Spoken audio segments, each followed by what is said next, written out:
pretty nifty, isn't it, Mr. Kent? I can almost carry it in my pocket.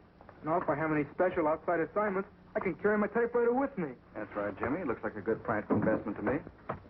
There it is. Eyewitness report of a burglary that didn't burgle too well. Well, congratulations, Lois. Gee, that's cute. Cute? Can't you think of some other word to call it, Miss Lane? I don't want to be known as the boy with the cute typewriter. I'm afraid it's hopeless, Jimmy. I once knew a woman who referred to the Grand Canyon as cute. Well, whatever you call it. I didn't know the chief was handing out raises. Oh, I didn't get a raise. Then I didn't know he was handing out rich uncles. In a way, I guess you could say an uncle had something to do with it.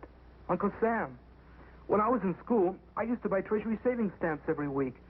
By the time I graduated, they turned into bonds. So you cashed in the bonds on this typewriter? Only part of them. You see, the interest I got on my investment made the bonds worth a lot more than what I put into them. Well, it's very interesting, Jimmy. And speaking of learning to save, that ties in exactly with something I heard last night. And when did you hear anything about saving last night, Mr. Kent? I was with you all the time, remember? Oh, yes, Lois. Well, this must have been some other evening when you weren't with me. Jimmy, do they still have stamp day at your old alma mater? As far as I know, every Thursday. And this is Thursday, isn't it? It gives me an idea. Why not do a feature article on how the kids help themselves and Uncle Sam by buying bonds and stamps? Cheapers, I'll go along with that. Good. How about you, Lois?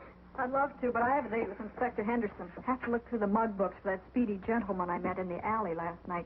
Well, then come on over later. P.S. number 10. Fine. Meet you there in an hour. Jim. Yes, Miss Lane? I was wondering, could I borrow your typewriter? Thanks.